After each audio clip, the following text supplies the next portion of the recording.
ako kayo hindi pa pinapatay kasi we will be reading a very lengthy verse. Ngayon, gusto kong sundanin yung mga kapatid.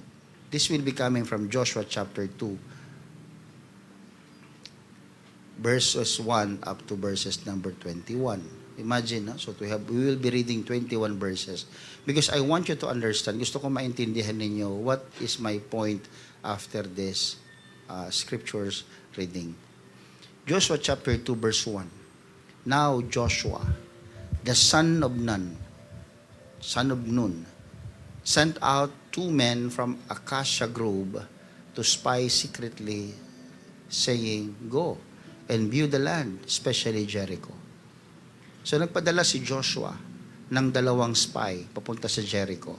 So they went and came to the house of a harlot named Rahab and lodged there. And it was told the king of Jericho, saying, "Behold, men have come here tonight from the children of Israel to search out the country." So nalaman ng hari na may pupuntang espiya sa kanyang country, sa Jericho, the city of Jericho. Verse 3, so the king of Jericho sent to Rahab, saying, "Bring out the men who have come to you, who have entered your house, for they have come to search out all the country." So ang unang kinonfront ng hari, pautos siya, ay yung bahay ni Rahab. So why? Because in the culture, mga kapatid, yung bahay ni Rahab o yung negosyo ni Rahab is an inn or lodging house. That's why she was also, hindi maganda yung kanyang testimony sa community because she was a prostitute. So alam niyo ibig sabihin yung bahay na yon. So, in verse number 4, then the woman took the 2 men and hid them. Then Rahab took the 2 men and hid them. So she said, "Yes, the men came to me, but I did not know where they were from."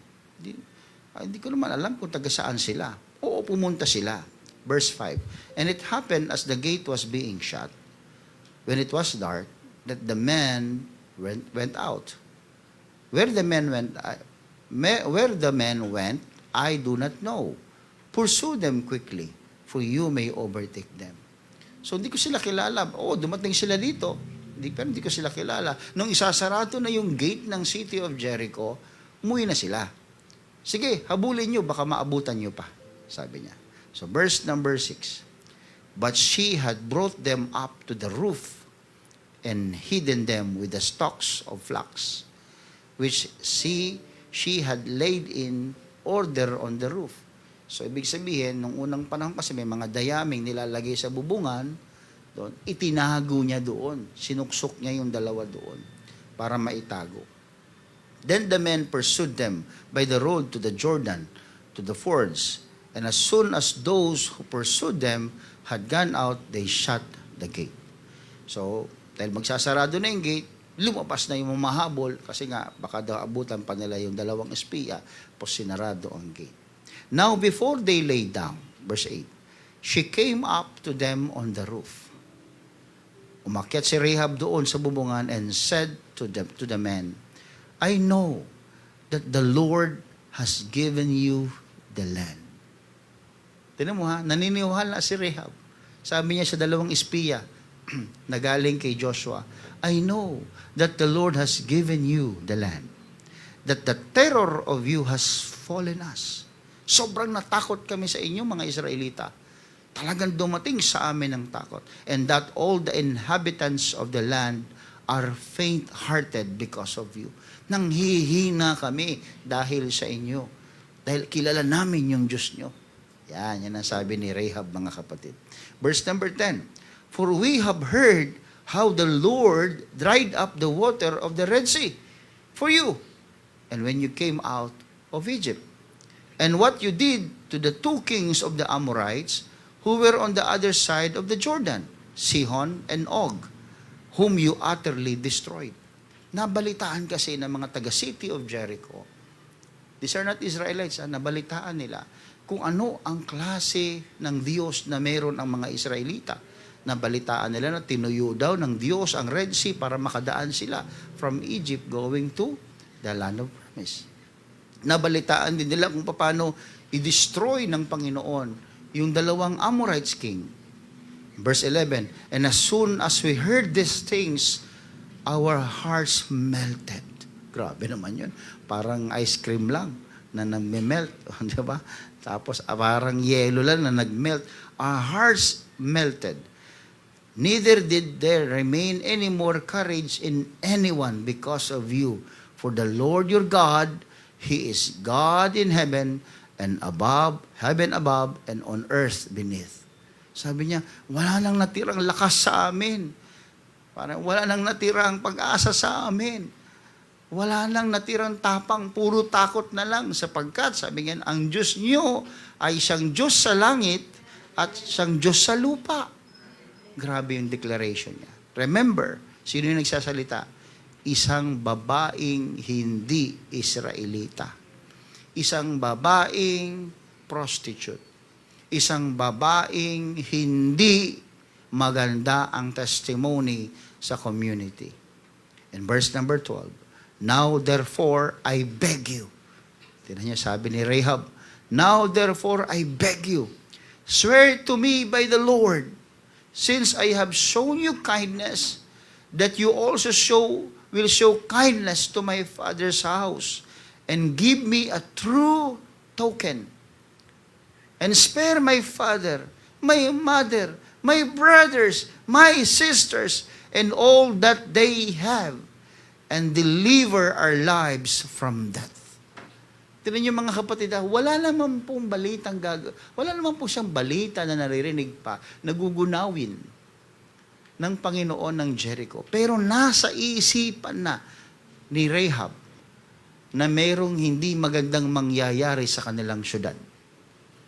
Kaya ang kanyang sinabi, pangako mo please, sabi niya, nai-spare mo kami, ako, ang aking nanay, tatay, kapatid na lalaki, kapatid na babae. Huwag niyo kaming patayin. Ganun yung dating mga kapatid. In verse 14, so the men answered her, our lives for yours, if none of you tell this business of ours, and it shall be, when the Lord has given us the land, that we will deal kindly and truly with you. Sabi niyang dalawa, kung sinumbong mo kami, di patay na sana kami ngayon. Kaya, sabi niya, kung anong sinabi mo, yun ang deal natin.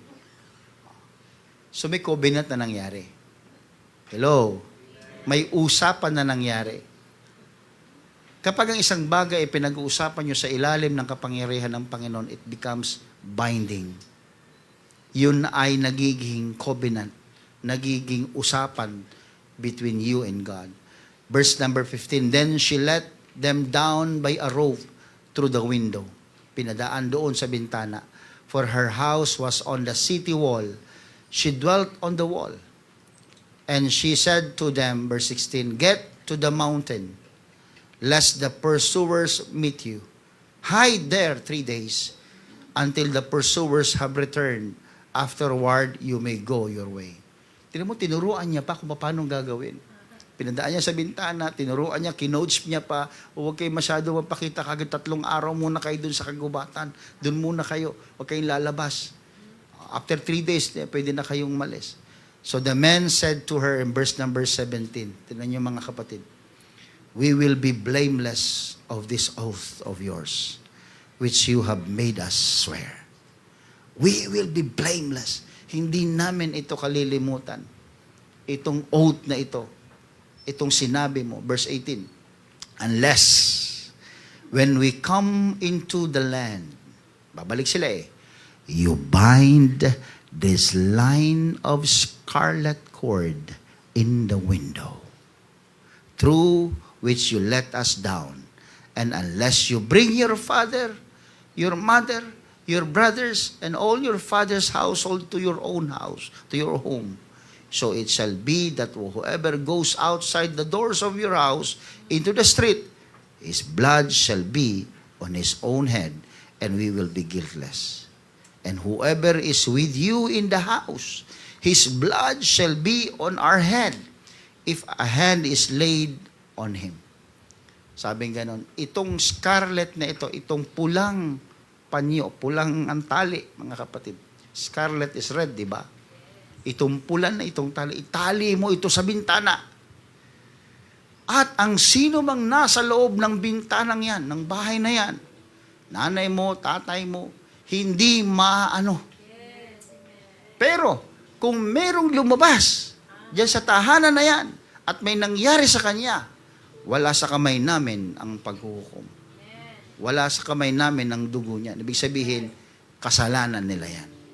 So, ibig sabihin, pagkatapos mong talian yan, huwag kayong lumabas sa tahanan na merong scarlet cord. Nakukuha niyo po ba, mga kapatid? Verse 20, and if you tell this business of ours, then we will be free from your oath which you made us swear.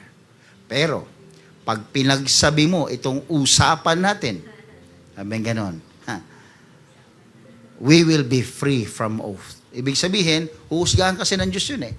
Pinagsabi mo eh, ikinalat mo eh.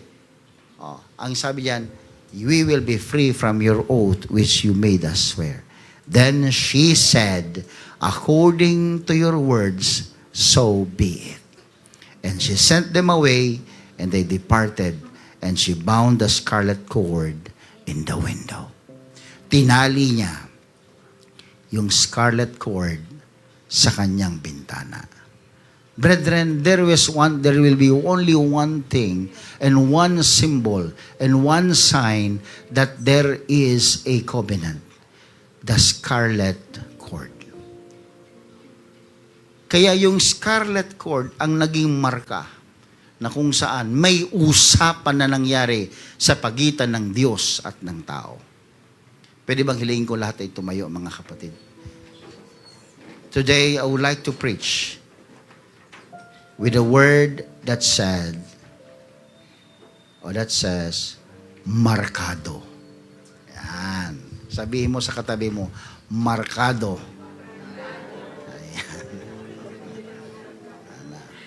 Hindi mechado, mamaya yung mechado, markado. Markado muna mga, I have 30 minutes to preach, mga kapatid, help me. Can you please raise your hands? Lord, mark us, Lord, today.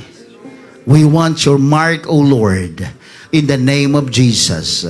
Let your servant preach according to your word, according to your will. In the name of Jesus, let your power be upon us today. In Jesus' name I pray. Can we shout amen to the Lord? Come on, shout amen. Hallelujah! Glory to God! In the name of Jesus, you may be seated. My question today, brethren, is, if God will judge us today, how He will know who will be saved?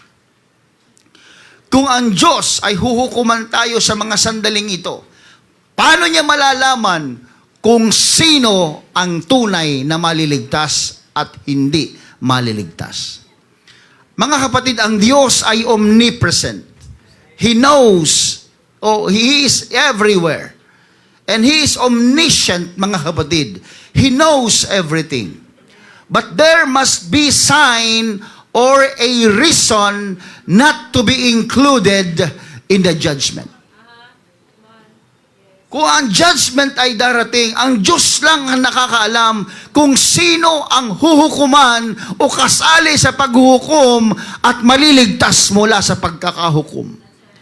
Ang Diyos lang ang merong kakayahan na malaman kung sino ito. There must be a sign. There must be a reason not to be included in the judgment. In Joshua chapter 2 shows that Jericho will be judged. Nakita naman natin, mga kapatid, na talagang darating ang paghukom sa city of Jericho. Everyone will be included in that judgment.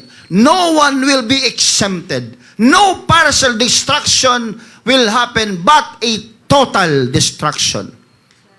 Yan ang nakalagay sa Biblia, na meron talagang darating na paghukom sa city of Jericho.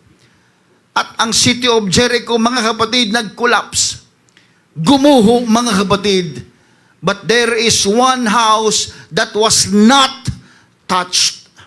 May isang bahay na hindi ginalaw, ni hindi man lamang nauga, mga kapatid. Hindi dahil na ang bahay ay gawa sa matibay na materyales. Hindi dahil kung saan nakalocate ang isang bahay, mga kapatid. Hindi dahil kung sino man ang nakatira doon o banal ba ang nakatira doon. Hindi, mga kapatid. Dahil ang bahay na yon ay markado ng Diyos.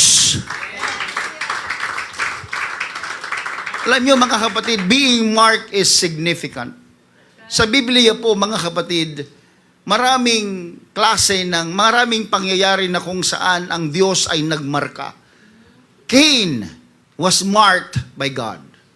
That mark in the book of Genesis is the mark of mercy. Genesis chapter 4 verse 15 says, "And the Lord said to him, Therefore, whoever kills Cain, vengeance shall be taken on him sevenfold. And the Lord set a mark on Cain, lest anyone finding him should kill him." Di ba pinatay ni Cain si Abel? Minarkahan ng Panginoon si Cain. Huwag niyong gagalawin ito. Huwag niyong papatayin ito. Itong marka na ito, mga kapatid, hallelujah, ay hindi punishment. Pastor, bakit pa siya pinoproteksyonan? Ipinatay niya nga yung kapatid niya. Because that mark was not a badge of righteousness. That mark is a restriction of vengeance. Dito natin makikita, mga kapatid, na kahit na gusto mo nang gumanti sa tao, ang sabi ng Panginoon, vengeance is mine. Kahit na pinatay na ni Cain ang kanyang kapatid, pwede sanang patayin din si Cain ng ibang mga tao dahil nakita yung murder na ginawa niya. Pero sabi ng Panginoon, mamarkahan kita. Hindi ka pwedeng gantihan. Hindi ka pwedeng patayin. Bakit? Sapagkat gustong ipakita ng Diyos na ang paghihiganti ay sa Kanya lamang, mga kapatid. Tandaan po natin, kahit gaano kasama ang ginawa sa atin ng ating kapwa, hayaan mo ang Diyos ang sanggumanti, mga kapatid. Yan ang marka ni Cain. Paano naman yung mark of the Passover? In Exodus chapter 12, verse number 7, "And they shall take some of the blood and put it on the two doorposts and on the lintel of the houses where they eat it." Verse number 13, jump tayo. "Now the blood shall be a sign for you on the houses where you are. And when I see the blood, I will pass over you. And the plague shall not be on you to destroy you, but when I strike the land of Egypt." Hindi pwedeng saktan, hindi pwedeng patayin, hindi pwedeng magkaroon ng judgment doon sa merong marka sa labas ng tahanan niya. May dugo, mga kapatid, doon sa kanyang pintuan. Hindi pwedeng pumasok ang kamatayan doon. Hindi pwedeng pumasok ang judgment doon. That blood was the mark of deliverance. So mahalaga po ang marka, mga kapatid. The mark of the sensitive. In the time of Prophet Ezekiel, mga kapatid, ang tawag dyan ay mark of divine ownership. In Ezekiel chapter 9 verse 4, ang mga tao nung unang panahon, mga kapatid, sa sobrang sama, may mga taong sensitibo sa kasalanan. Verse number 4 says, "And the Lord said to him, Go through the midst of the city, through the midst of Jerusalem, and put a mark on the forehead of the men who sigh and cry over all the abominations that are done within it." May mga tao, mga kapatid, na pag ang kasalanan ay namamayagpag, nagsasaya sila. May mga tao pag nakakakita ng masama at makamundong gawain, pinapalakpakan nila. Pero may mga tao rin, mga kapatid, na pag nakakakita ng kasalanan, nalulungkot sila, umiiyak sila, nananalangin sila. Sabi ng Panginoon kay Ezekiel, markahan niyo ang mga taong sensitibong yan. Yan ay pagmamayari ng Diyos. It's a mark for being sensitive, mga kapatid. Mark of preservation in the book of Revelation, mga kapatid. Yung selyo ng Diyos na sinasabi sa Revelation, mga kapatid, in verse number 7, chapter 3, mga kapatid, o chapter 7, verse 3, saying, "Do not harm the earth, the sea, or the trees will have sealed the servant of our God on their forehead. Before the judgment, mga kapatid, bago dumating ang paghuhukom, sinisecure muna ng Diyos ang sa Kanya.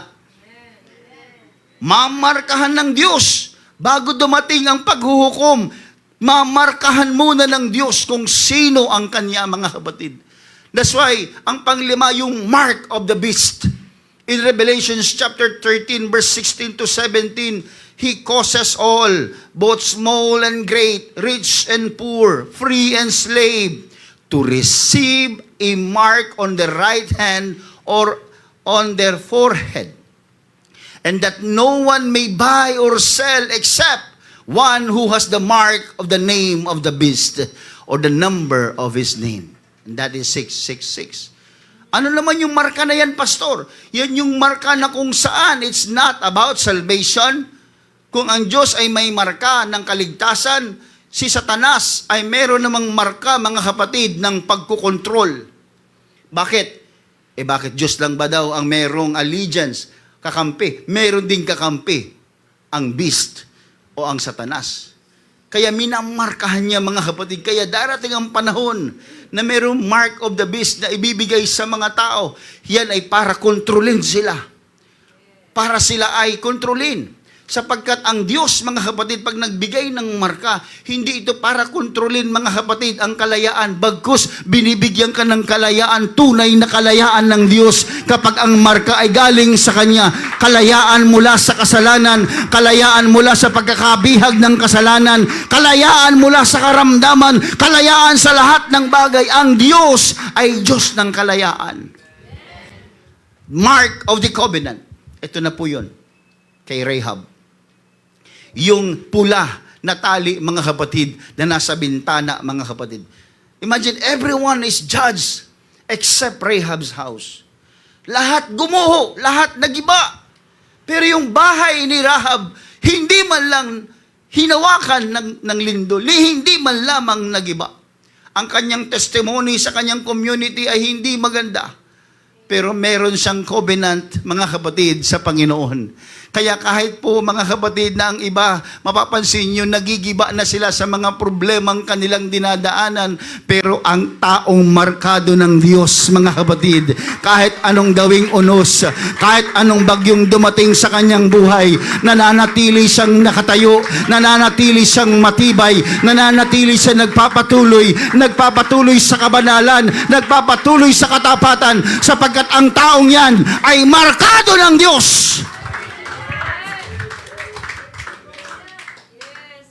And last is the mark of the Holy Ghost. This is what I want. Ito ang gusto ko, mga kapatid. Ephesians chapter 1 verse 13 says, In Him you also trusted, and after you heard the word of truth, the gospel of your salvation, in whom also having believed, you were sealed with the Holy Spirit of promise. Mga kapatid, ang marka ng banal na Espiritu Santo, ito yung marka na kung saan ikaw ay minarkahan sa pangako ng Diyos. May pangako ang Diyos, mga kapatid. Ang sabi niya, ipaghahanda niya tayo ng ating titirahan doon sa kalangitan, doon sa kanyang kaharian, sa ibabalik, mga kapatid, at tayo'y dadalhin niya sa kanyang kaharian. Yan ay pangako ng Diyos. At ang marka ng banal na Espiritu Santo, yan ang dahilan, mga kapatid, kung bakit ka papasok sa kanyang kaharian, sapagkat ikaw ay markado ng Diyos sa pamamagitan ng banal na Espiritu Santo. Come on, clap your hands to Him. Shout, thank you, Jesus. Tingnan nyo, in every generation, God is doing the markings. May marka from the Genesis down to Revelation. Ang Diyos is nasa business of marking. Are you marked? Markado ka na ba? Tanungin mo yung katabi mo. Markado ka na ba?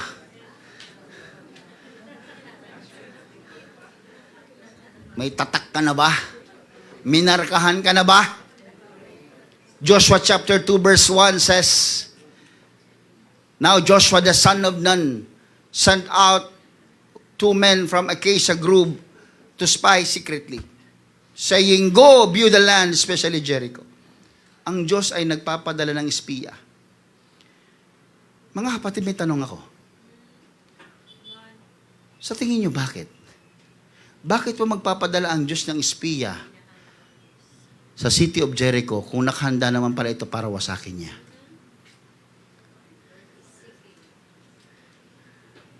Bakit po magpapadala ang Diyos ng espiya doon sa Jericho kung ang Jericho ay nakalaan sa pagkaguho, sa pagkawasak? Bakit pa? Hindi ito para maghanap ang Diyos ng impormasyon. This is for confirmation. Doon nakita at narinig ng dalawang espiya na ang lahat ng tao sa Jericho ay takot sa Diyos ng Israel. Because God wants to prove to His own people, the Israelites, that His words are true. Sinabi niya, pinangako niya, kung babasahin niyo sa Joshua chapter 6, doon niyo makikita, pinangako na ng Panginoon na yung land of Jericho, the city of Jericho will collapse. Ibibigay ko sa inyo ang Jericho, sabi ng Panginoon. So pinapatunayan lang ng Diyos, mga kapatid, na ang kanyang salita ay totoo. And because alam ng Diyos, mga kapatid, of course, kung sino ang nakatira sa Jericho. He knew Rahab. Sino namang hindi nakakakilala sa prostitute? Parang ganun eh. Sino naman hindi nakakilala sa taong ganun ang hanap buhay? Kilala siya. Pero ibang pagkakilala ng Panginoon. Ang mga espiya ay pinadala para ma-confirm ang perception ni Rahab tungkol sa Diyos.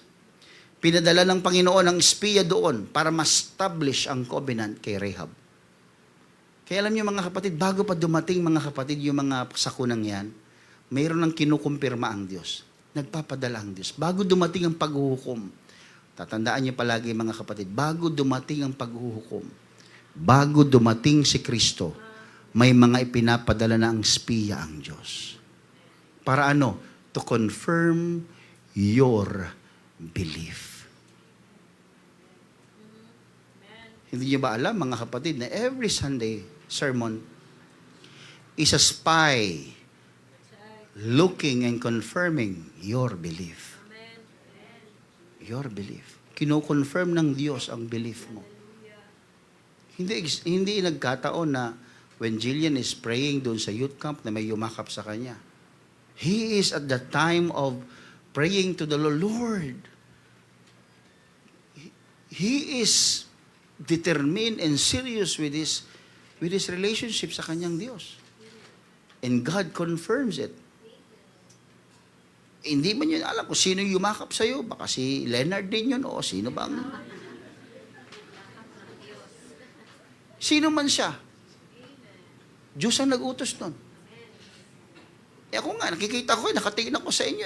Gusto kong lumapit, ako makalapit, siksikan kayo doon. Sa mga kababaihan din, ako makalapit kasi siksikan sila doon. So, ilan lang yun, naabot ng kamay ko. Pero hindi kita niyakap, Brad. Gusto ko lang paalala, hindi ako yung yumakap sa'yo. It is God. God made that. Just to confirm to you, I'm listening. I'm on it. Nandyan ako sa sitwasyon mo. Alam ko yung nasa puso mo. Alam ko yung nangyayari sa'yo. Alam ko yung desire mo. Alam ko yung struggle mo. Kilala kita. You are my son! God is confirming our belief. Praise God. Yung mga espiya, mga kapatid, is not just to spy, but to prove that God came first to Jericho before the Israelite came. Pinapatunayan, mga kapatid, kung bakit may espiyang nagpunta doon, gustong bigyan ng Diyos ng pruweba na ang Diyos ay nauuna palagi. It's just not just for a spying activity, but telling us that God is there already. He served as advance party ng buhay mo. He knows what Jericho is look like, mga kapatid. Kaya mga kapatid, ano man ang sitwasyon mo, Nauna na ang Diyos dyan. Iniisip mo pala yung problema, mga kapatid. Nauna na ang Diyos doon sa iniisip mong problema. May inaayos na siya. Kung nahihirapan ka, huwag kang mag-alala. Nauna na ang Diyos dyan sa paghihirap na yan. Alam niya kung paano ka makakalabas dyan sa paghihirap na yan. I am excited, mga kapatid. I am excited, mga kapatid. Bago niya pasagutin yung panalangin mo, mga kapatid, He fixed something. He already fixed something, mga kapatid. Bago niya pa ibigay sa iyo yung breakthrough, mayroon na siyang inayos dyan. Hindi nagkataon yan na pag dumating ang presensya ng Diyos, kasama mo ang presensya ng Diyos, tsaka niya palang gagawin. No! God is an advanced God, mga kapatid. He knows everything. Alam niya yung struggle mo, alam niya yung problema mo, alam niya yung kinakatakutan mo. Kaya nauna na ang Diyos doon. Inaayos niya na yung kinakatakutan mo. He told us in John chapter 14, I go and prepare a place for you. He is preparing. Bago ka pa makarating doon sa kanyang kaharian, He is already preparing a place for you. He is preparing for us. He is there to prepare. He is in every situations. Kaya walang hindi alam ang Diyos sa iyo at sa akin. Kaya dapat lang tayo magtiwala sa Diyos. Alam niya lahat eh. So whatever your situations now, inihahanda na ng Diyos yan. Ano man yan, inihanda na ng Diyos yan. Pasalamatan mo na lang siya. Hayaan mo na lang siyang i-guide ka niya. Tanggapin mo na lang ang proseso ng Diyos. Sino ba itong si Rahab? Si Rahab isang prostitute. Ang kanyang nakaraan, hindi tinago ng Bible, mga kapatid. Ako nga, nagulat ako. Hayag-hayaga sinabi ng Bible kung ano yung kanyang nakaraan. Alam niyo, ibig sabihin ng kanyang pangalan? Ibig sabihin ng kanyang pangalan, openness. Broad, openness. Kung gaano kasarado ang Jericho dahil takot sila, na sila ay masakop, gano'n naman kabukas ang puso ni Rahab. Di ba? Kasi pansin niyo, mga kapatid, ang kanyang paniniwala, ang kanyang, her house believed to be, alam mo yung kilala siya doon eh, kaya nga una-una siyang nilapitan ng hari eh. Kasi kilala siya doon na ang kanyang lodging house siguro yung kanyang kanyang negosyo. At alam niyo na mayroong mga sidelines doon, mga kapatid. Kaya kung titingnan mo yung kanyang buhay, ang bilis mong husgahan eh. Ay nako, hindi maganda testimony niyan. Pero alam niyo, mga kapatid, sa tingin niyo ba hindi alam ni Rahab yun? Na ang kanyang testimony ay hindi maganda. Alam niya yun. Pero gusto kong tandaan niyo ito, pakinggan niyo. Our failure is not our destination. It is God's redirection. Kaya kung may failure ka sa buhay, nakaraan mo, failure ka ngayon, it is not your destination. Kasi kung destination mo na yan, patay ka na. Amen. Naririnig natin palagi, habang may buhay, may... Yan na lang kayo. Iba na naman. Baka kasi inaalala nyo kasi yung sagot nyo kung mali eh. So, sabi nila, habang may hininga, may pag-asa, sabi nila, habang may buhay, may pag-asa. Yes, failure is not our destination. This is just God's redirection. Pag nadadapa ka, natutumba ka, hindi handyan ka lang. Tumayo ka kasi hindi yan yung destination mo. Kasi kung destination mo yan, diyan ka na pinatay ng Diyos. Pinabangon ka pa, binigyan ka pa ng kalakasan, binuhay ka pa. Anong ibig sabihin nun? Hindi yan yung destination mo. Hindi yan yung failure. Hindi failure ang destination mo. Anak ka ng Diyos, meron kang dapat puntahan. May destination kang inihanda ang Diyos sa'yo. Kaya alam niyo, ang perception ni Rahab, mga kapatid, tungkol sa Diyos, alam niyo, it is reasonable, mga kapatid. Or tayo, kung nag-iisip tayo tungkol kay Rahab, ganun siya, ganito siya, ganun siya. Ang husga kagad tayo, judgmental tayo, mga kapatid. Pero alam niyo ba, naisip niyo ba kung anong nasa isip ni Rahab? Hindi rin. Hindi ko niyo kasi alam, nakikita lang natin sa isang tao yung past failures niya. Pero hindi natin nakikita at nababasa sa isip niya kung ano yung nasa isip niya. Alam niyo, perception ni Rahab tungkol sa Diyos, Powerful. Hindi sa Israelita, hindi sa relihiyoso, pero malinaw ang kanyang perception sa Diyos. Ang sabi niya, for the Lord your God, He is God in heaven above and on earth beneath. Hindi yan Israelita, hindi nagsisimba yan. Pero yung kanyang pananaw tungkol sa Diyos, tama, powerful. Magkaiba po kasi yung reception sa perception. Pag sinabing reception, ito po yung kung ano yung natatanggap mo. You receive reception. Pero yung perception, ang ibig sabihin niyan, paano mo ini-interpret yung tinanggap mo? Kaya perception. May mga tao dito, mga sa simbahan, nakikinig tayo sa isang sermon, reception ang tawag doon. Pero iba-iba tayo ng conclusion. Bakit? Perception yun eh. Kaya iba sa inyo, iisa lang ang sermon, iba-iba interpretasyon, iba-iba kasi perception natin. Pero yung babaeng ito, perception mga kapatid, iba rin. Nakatira siya doon sa lugar na kung saan gugunawin ng Diyos, pero ang perception niya tungkol sa Diyos. Pero nandun siya sa kalagayan na wala sa Diyos. Alam niyo, naranasan niyo ba yan? Ginagawa mo isang bagay na ayaw mo, pero nandun ka, wala kang magawa. Ito na trabaho ko, pastor eh. Hindi ako makaalis dito. Ito yung pinagkakakitaan ko, pastor eh. Di ba? Tinawag ka ng Panginoon. Vendor ka ng takatak. Sigarilyo. Takatak. Unang panahon may ganyan, di ba? Natinda ka ng sigarilyo. Pero leader ka ng church. Pastor, anong gagawin ko? Ito na yung hanap buhay ko eh. Di ba? So, naranasan nyo ba yon? You are in the place wherein ayaw mo, pero wala kang magawa. Ganon din si Rahab, mga kapatid. Kaya alam niyo po, mga kapatid, maging yung city of Jericho, iisa ang kanilang reception. Pag sinabing Israel, naku, ang Diyos yun, nakakatakot. Yan ang reception nila. Pero iba naman dito, perception, mga kapatid ni Rahab, ang Diyos niyo ay Diyos sa langit at sa lupa. Natatakot din siya, pero mas binigyan niya ng kadakilaan ng Panginoon. So mag-ingat kayo sa inyong perception.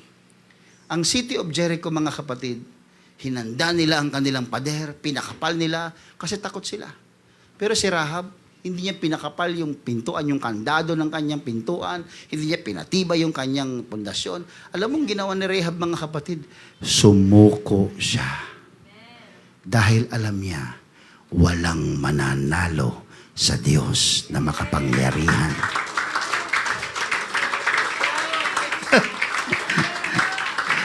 Kahit anong gawin mong tibay niyan, kahit lagyan mo ng bakal yung dingding mo, walang mananalo sa Diyos. Yan ang perception niya. Kaya sabi niya, imbis na tayo matakot at magpanik, sumuko na lang tayo sa Panginoon. Alam niyo, may mga tao, mga kapatid, they keep on fighting God. They keep on resisting the Lord. They keep on blocking God's way. Paraan na ng Diyos yan eh. Ilang beses ka nang inimbita papunta sa church, paayaw-ayaw ka, hindi mo alam, paraan na ng Diyos yun. God is sending spies before the judgment. Pinadadalan ka ng mensahero para mangaral sa iyo at maniwala ka at ma-confirm yung belief mo. Pero pag hindi mo pinaniwalaan, judgment ang kasunod niyan. May mga tao na pinipilit pa rin nila, mga kapatid, na labanan ng kaparaanan ng Panginoon. Huwag po, mga kapatid, kahit yung mga failures natin, huwag niyong ipagtampo yan. Don't make your failures corrupt your perception. Huwag niyong hayaang sirain ng failures mo ang iyong mga pag-iisip tungkol sa Panginoon. Anak ka ng Diyos eh. Hindi ka lang anak ng tatay mo. Anak ka rin ng Diyos. Tinubos ka ng Diyos. Hinugasan ka ng dugo, hallelujah, ng kordero. Ikaw ay dineclared more than conquerors. Wow. Declared ka na more than conquerors, pero ikaw, lalampa-lampa ka. Kasi yung perception mo corrupted na. ng mga failures mo. Paano kung hindi mangyari? Paano kung ganito? Paano kung ganun? Puro ka, paano? Hindi nga nangyayari. Paano ka na lang? Paano? Isipin mo mga kapatid, kung mag-fail ka man, hallelujah, at hindi mo sinasadyang mag-fail ka, yan ay kaparaanan ng Diyos mga kapatid, para ipakita sa iyo na ikaw ay limitado at ang Diyos ay makapangyarihan. Sa tuwing tayo humihingi ng tulong, sa tuwing tayo ay nananalangin, sa tuwing tayo ay nagpapakumbaba, ang Diyos ay dumarating, tumutulong sa atin, makapangyarihan. Magtiwala tayo sa kapangyarihan ng ating Panginoon. Huwag mong labanan ang redirection ng Diyos. If you fail, so be it. You fail. Then pray to the Lord. Lord, anong gagawin ko para hindi na ako mag-fail? Ako yung ibig sabihin, kaya yung tali na yun, mga kapatid. Sa Joshua chapter 2, bind this, itali mo ito. Si Rahab, hindi niya naman inimbento mga kapatid, yung tali mga kapatid. Hindi idea ni Rahab yun, hindi idea mga kapatid ng kung sino-sino yun. Instruction ng Diyos yun eh. Sign yun ng covenant eh. Konektado, pag sinabing kasing scarlet, red yan ba, pula? Konektado sa dugo. Konektado sa sakripisyo, sa redemption. Parang pag tinali mo sa labas yan, parang pinangangalandakan mo sa marami. Oh! Ang katubusan ay dumating sa tahanang ito. Kaya nga pati noong unang panahon, yung dugo, doon ipinapahid sa poste, sa hamba ng kanilang pintuan. Para ipakita sa marami, ang dugo ng manunubos ay dumating sa bahay na ito. Yan din po yun. Nakukuha niyo po ba mga kapatid? Pero hindi ko mo, meron ka ng ganyan, magtali ka na ng ganon doon, ay tama na. No, you need to do something. Ano yun? You must display also not just the mark. You need also to display your obedience. Hindi lang sapat na meron ka, alam mo mga kapatid, hindi lang sapat na may marka ka. Hindi sapat na tinali mo sa iyong bintana. Hindi sapat na kailangan may gagawin ka mga kapatid. You need to respond to the instruction. Si Rahab, she needs to obey. May covenant eh. Huwag may pagsasabi, oo. So, sundin mo yun. Tali mo oo, tali ko. Huwag lalabas ang tahanan, huwag lalabas. Sinusunod niya. Alam niyo, pag ang tao, mga kapatid, masunurin, napakagandang, napakagandang ehemplo. Kasi kahit na ikaw ay mayroong karunungan, because talent and knowledge without obedience is dangerous. Aanin mo naman yung competent ka. Aanin mo naman yung magaling ka. Hindi ka naman sumusunod. Always make sure that obedience is extra plus. Because obedience makes the difference. Yung pagsunod lang eh. Everybody say amen. Ang basis po ng Panginoon sa kanyang reward, hindi po yung competence. Anong sabi ng Matthew chapter 25 verse number 12? His Lord said to him, "Well done, thou good and faithful servant." Faithful servant. You were faithful over a few things, I will make you ruler over many things. Enter into the joy of your Lord. Sinabi niya yung mga kapatid. So ang basis ng Panginoon, hindi sinabi dito, well done, thou good and competent servant. Hindi sinabing skillful servant. Ang sabi, faithful servant. So ang basis ni Lord, pag tayo ay bibigyan ng reward, faithfulness, hindi competence. Kaya huwag niyong pangarapin maging magaling sa lahat ng bagay. Pangarapin niyo maging masunurin sa lahat ng bagay. Kasi kung pagiging masunurin ang basis ng Panginoon, hindi naman yung pagiging magaling, mga kapatid eh. Kaya alam niyo, si Rahab at ng family, naligtas hindi dahil may marka, mayroong tali, mga kapatid. But because of her obedience to the instruction. Yun po ang dahilan. There is safety in obedience. There is blessing in obedience. There is breakthrough in obedience. That's why, when the judgment came, yung obedience niya, mga kapatid, dahil sa kanyang obedience, yung bahay niya hindi malang umuga. Biruin mo yung gaano kalakas yung lindol na yun. Nag-collapse pati mga pader na makakapal, pero yung bahay niya nakatayo pa rin. Bumabagsak ang mga pader, nagiba yung matitibay na pader, pero yung bahay niya nakatayo pa rin, matibay. Hindi dahil matibay yung construction materials niya. Hindi dahil magaling yung engineer niya. Hindi dahil maganda yung design ng bahay niya. Kundi dahil markado siya. Markado siya. Markado ng Diyos ang obedience ni Rahab. Amen. Kaya walang pwedeng tumalo sa iyo kahit anong lindol, anong bagyo. Kapag ikaw markado ka ng obedience, ito, markado tong taong to eh.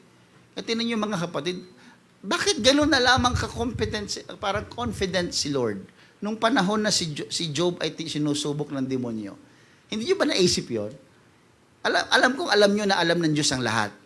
Pero nung itong si Satanas pa, sabi, kaya mo lang, kaya lang naman ganyan yan kasi binibless mo ang buhay niya subukan mo nga na ganito, ganyan. Ano sabi ni Lord? Sige, gawin mo. Bakit sobrang confident ni Lord? Kasi alam niya na obedient si Job.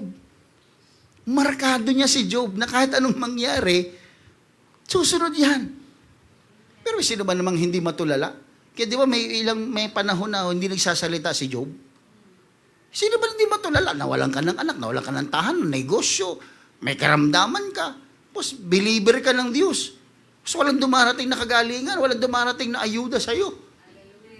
Pero faithful ka. Sino ba namang hindi matutulala? Wala kang alang ulam mamaya, tinamutulala ka eh. Ulam natin, wala na naman. Tulala. Nakakatulala kayo, walang ulam. Yung pa kayo mamatayan ka, mawalan ka ng negosyo, may karamdaman ka, maghirap ka, tinapagtawanan ka ng maraming tao, di ka matulala niyan. Pero alam niyo mga kapatid, alam ng Diyos na obedient si Job. Kaya very confident ang Panginoon. Kaya pag ikaw sinusubok, pag may mga pagsubok ka, nawalan ka ng trabaho dahil nag-youth camp ka, suspended lang. Kung sino-sino ng abogado kinausap ko, Brad, para lang sa'yo eh. Alam mo, sabi sa akin, nagsinungaling siya, pastor. Oo nga, nagsinungaling, wala akong magagawa. Napahiya pa ako sa abogado. Sabi, pero may solusyon, pastor. Kaya ano yun? Ano yun? Didimanda natin. Hindi, pastor. Umamin siya na nagsinungaling siya. Para kung binuhusan ng malamig na tubig. Sabi ko, mas matindi pa to sa pastor. Yung pastor nga gumagawa ng paraan siya, hindi. Pero tama siya. Susunod kayo magsisinungaling, mga kapatid, mahirap depensahan ng kasinungalingan. Diba? Lesson learned yan. Kung mawalan ka ng trabaho, sabi ko, so be it, Lord, kasi nagsinungaling eh. Pero kung sumunod ka sa kalooban ng Panginoon, tapos nawalan ka ng trabaho, naku mga kapatid, ilang panahon lang, magkakaroon ka, mas maganda pa sa trabaho mo dati. Kasi back up ka ng Lord eh. Sunod na youth camp, sinungaling. May nagkasakit po kasing ate ko.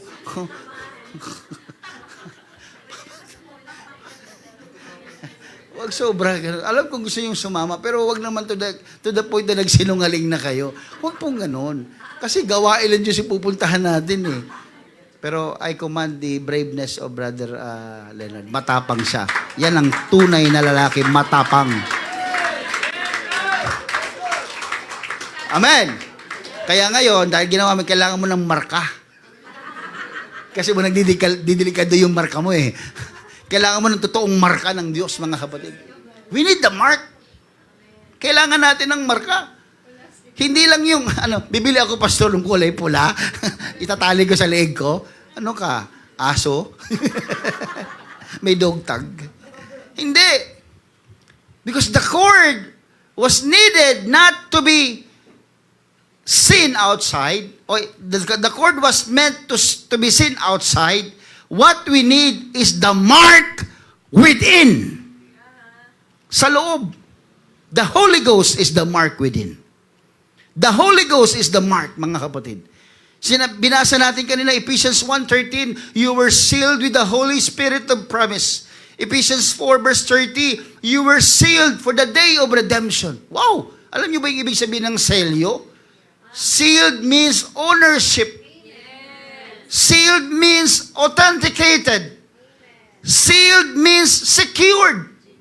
Nung sinelyuhan ka, nung nagkatanggap ka ng banal na Espiritu Santo, hindi mo alam, sinelyuhan ka na, akin to, sabi ng Diyos, akin to, markado ko to. may selyo ko to. Kahit anong dumahang bagyo, kahit anong dumahang pagsubok, selyado ito. Everybody say amen. Kaya ang banal na espiritu ay selyo natin na tayo pagmamayari ng Diyos. Yan yung selyo natin sa loob. Kaya di mo sa Passover, mga kapatid, ang selyo nasa labas. Sa panahon ni Rahab, ang selyo nasa labas. Nakuha nyo? Yung mga marka na yon. Sa time ni Ezekiel, ang selyo din nasa noo. Nasa labas din. Pero sa panahon natin, mga kapatid, ang marka ay nasa puso, mga kapatid. Ano ang sabi ng Panginoon sa Joel chapter 2 verse 28? I will pour out my spirit upon all flesh. Kaya yung marka ng Diyos ng pagmamayari ay banal na Espiritu Santo. Huwag niyo kung pilosopuhin kung wala kang banal na Espiritu Santo, maliligtas ka pa rin. Saan yan sa Biblia? Saan yan? Kung ang Panginoon ay mayroong business of marking, sabihin mo sa akin, anong marka ng isang taong ligtas? Yung maniniwala ka lang? Eh, demonyo nga, naniniwala ka sa Diyos eh. Pero hindi ligtas ang demonyo. Ay kung paniniwala lang, mga kapatid, talo tayo ni Satanas. Nanginginig pa siya, sabi ng Book of James. Eh ikaw, mga kapatid, kahit di ka manginig, wala kang binatbat kay Satanas.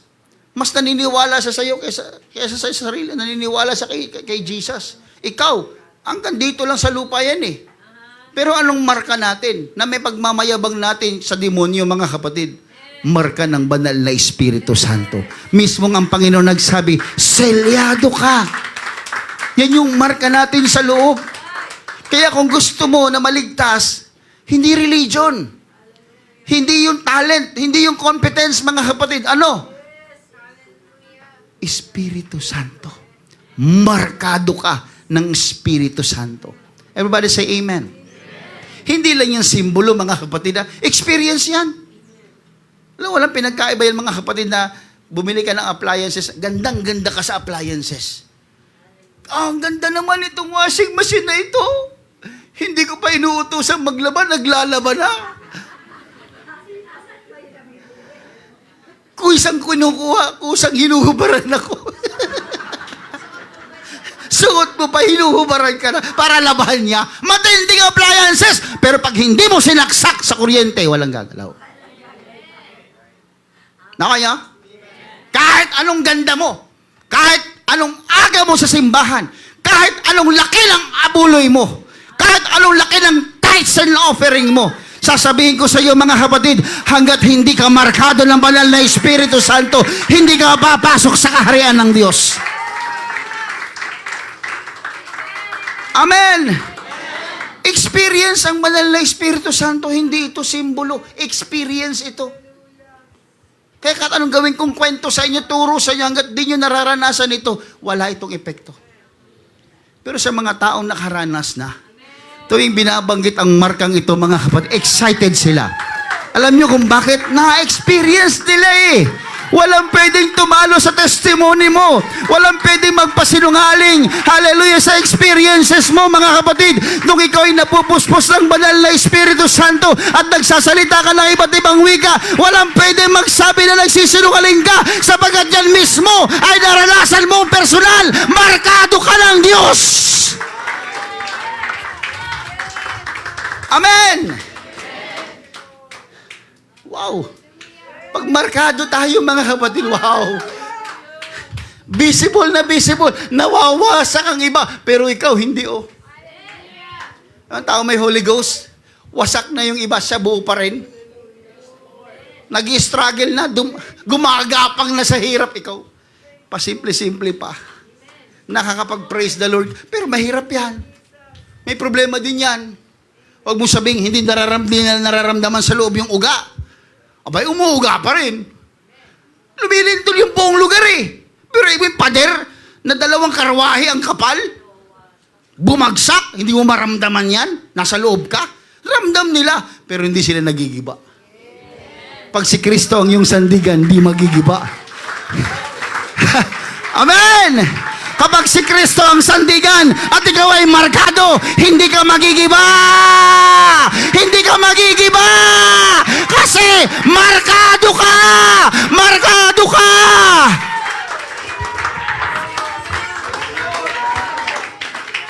Woo! Come on! Let's clap our hands to Jesus! Sige, tumayo tayong lahat, mga kapatid. Let us have this mark today.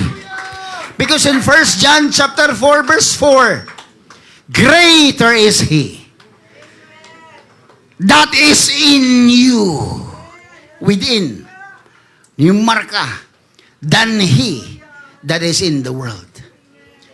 Kahit demonyo, mga kapatid, hallelujah, limitado. Pag nakikita ang marka sa iyo, Brother Jillian, kahit gusto kang saktan, hindi siya pwedeng manakit. Kahit anong gusto niyang gawin, mga kapatid, kinakailangan niyang humingi ng permiso sa nagbigay ng tatak sa iyo, sa nagbigay ng marka sa iyo, sapagkat ikaw ay markado ng Diyos. Pag mamayari ka ng Diyos, magpapaalam sa Diyos. Imagine niyo, mga kapatid, imagine niyo lang, yung lugar umuga, lumilindol, nagsisigawan yung mga tao, ang gulo, bumabagsak yung pader, may nadadaganahan, may humihiyaw, may nagtatakbuhan, may nagpapanik, pero may isang bahay, hindi nagkikibak. Hindi man lamang nauga. Buo pa rin. Bakit? Markado ng Diyos. Hindi lahat ng nasa Jericho ay naligtas. Tanging markado lang ang naligtas. Kapatid, gusto mo bang makasiguro? Gusto mo bang malaman na ikaw ay hindi guguho? Gusto mo bang malaman na ikaw ay hindi magigiba? Gusto mo bang malaman na ikaw ay maliligtas? Magpamarka ka. Dapat markado ka. Tanggapin mo ang banal na Espiritu Santo. Binigay na yan eh. Binigay na yan. Then Peter said unto them, repent and be baptized every one of you in the name of Jesus Christ for the remission of your sins, and you shall receive the gift of the Holy Ghost. Hindi mo maiiwasan ng pag-uga. Hindi mo maiiwasan ng paglindol. Hindi mo maiiwasan ng bagyo. Hindi mo maiiwasan ng mga trouble sa buhay. Hindi mo maiiwasan ng stress. Pero alam mo, kaya mong gawin na ang sarili mo ay matibay sa gitna ng mga bagay na ito. All you need to have is the mark of God, the Holy Spirit. Can you please raise your hand? I want you to go home today having the Spirit of God within you. Gusto kong umuwi ka ngayong araw na ito na dala mo ang marka ng Diyos. Come on, raise your hand. Raise your hand. Huwag masyadong mataas para hindi ka mangawit. Because I want you all the way na nakataas yung kamay, sapagkat ang pagtaas ng kamay ay tanda ng pagsuko. Tandaan mo, mga kapatid, hindi ka mananalo sa Diyos. Don't fight, hallelujah, your failures. Don't fight the redirection of God. Don't fight the will of God. All you need to do is to surrender. Yan lang. Hindi ka mananalo sa Diyos eh. Kaya ang gawin mo, sumuko ka na lang. Sige, as you raise your hand, I want you to close your eyes. Ayoko na luluhod ka, ayoko na nakatungo ka. Gusto ko, mga kapatid, nakatingala ka sa langit. Because the mark will be coming from heaven, from the kingdom of God.